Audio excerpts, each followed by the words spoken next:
नमस्कार, आप देख रहे हैं देश का तेजी से बढ़ता इंडिया स्टार न्यूज टीवी ज्ञान सिंह के साथ। आइए रुख करते हैं आज की खबरों का। खबर कानपुर देहात से है, जहां पीडीए संगठन और भारतीय दलित पैंथर संगठन ने मिलकर एक विशाल पैदल मार्च का आयोजन किया, जिसमें सैकड़ों लोग एकजुट होकर अपनी आवाज़ उठाने के लिए सड़क पर उतरे।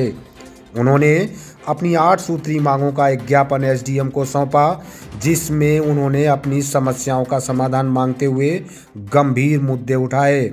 वहीं पीडीए एसोसिएशन के प्रदेश अध्यक्ष अशोक यादव, कुलदीप संखवार और धनीराम पैंथर ने कहा कि आज का समाज विशेषकर दलित, पिछड़ा और अल्पसंख्यक वर्ग असुरक्षित महसूस कर रहा है। इस असुरक्षा को दूर करने के लिए हम लोगों ने कई महत्वपूर्ण मांगें उठाई हैं, जिसमें प्रमुख मांगों में शामिल है संविधान निर्माता बाबा साहब भीमराव अंबेडकर के खिलाफ की गई अभद्र टिप्पणी को लेकर आचार्य रामभद्राचार्य के खिलाफ राष्ट्रद्रोह का मुकदमा दायर किया जाए। इसके साथ ही चीफ जस्टिस पर जूता फेंकने की घटना को भी प्रमुखता से उठाया गया। इसके अतिरिक्त एक और गंभीर मुद्दा जो इस ज्ञापन में उठाया गया, वह था सरकारी प्रतिष्ठानों के निजीकरण पर तत्काल रोक लगाने की मांग।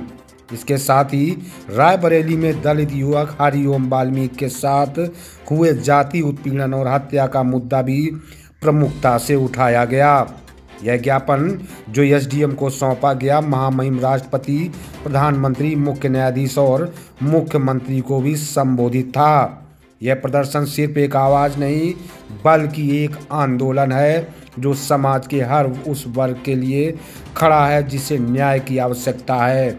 यह संघर्ष जारी रहेगा जब तक उनके अधिकार और सम्मान की रक्षा नहीं हो जाती।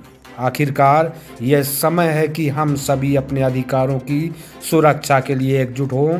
आइए सुनते हैं इन मामलों को लेकर क्या बोले पीडीए संगठन के प्रदेश अध्यक्ष अशोक यादव। हिंदुस्तान के मुख्य न्यायाधीश बीआर गवई साहब के ऊपर कोर्ट के अंदर जूता फेंका जा रहा है। भद्राचार्य रामभद्राचार्य चित्रकूट का कहता है मरे मुलायम काशीराम। खाद किसानों को मिल नहीं रही है। रायबरेली में वाल्मीकि की हत्या हो जा रही है, उस पर कार्रवाई नहीं हो रही है। हरियाणा में एक आईपीएस ने सुसाइड कर लिया, उस पर एफआईआर नहीं हो रही है।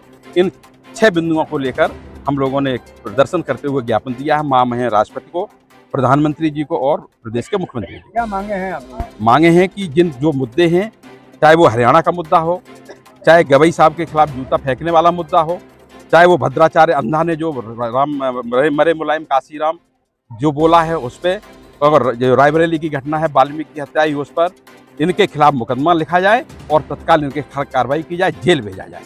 प्रमुख मुद्दा ये है हमारा कि बीआर गवई साहब के ऊपर जो देश की सर्वोच्च न्यायालय पर जूता मारने का प्रयास किया गया है, उसको राष्ट्रद्रोही घोषित करके उस पर मुकदमा चलाया जाए।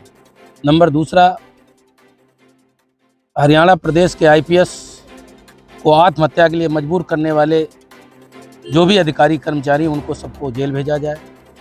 साथ ही साथ रायबरेली में वाल्मीकि समाज के ऊपर की गई हत्या को गहनता से लेकर के उनके खिलाफ कठोर कार्रवाई की जाए। कानपुर देहात ही नहीं, समूचे उत्तर प्रदेश में खाद की कालाबाजारी है, उसे रोक करके किसानों को समय से खाद मुहैया कराई जाए। ग्वालियर में जातिवादी अनिल मिश्रा जी द्वारा वहाँ पर बाबा साहब अम्बेडकर पर अभद्र टिप्पणी की गई, उनके खिलाफ भी राष्ट्रद्रोह का मुकदमा चलाया जाए। साथ ही साथ अनुरुद्धाचार्य जी द्वारा भारतीय संविधान और बाबा साहब को लेकर की गई अनल टिप्पणी पर उनके खिलाफ भी राष्ट्रद्रोह का मुकदमा चलाया जाए। ये हमारी प्रमुख मांगें हैं। अगर सत्ता सरकार इन मांगों पर ध्यान नहीं देती है तो आगे आने वाले समय में हम लोग 85% के लोग इस मुद्दे को बड़े पैमाने पर यहाँ से लेकर प्रदेश और देश पर भी प्रदर्शन करने का काम करेंगे। आप लोगों का बहुत बहुत धन्यवाद।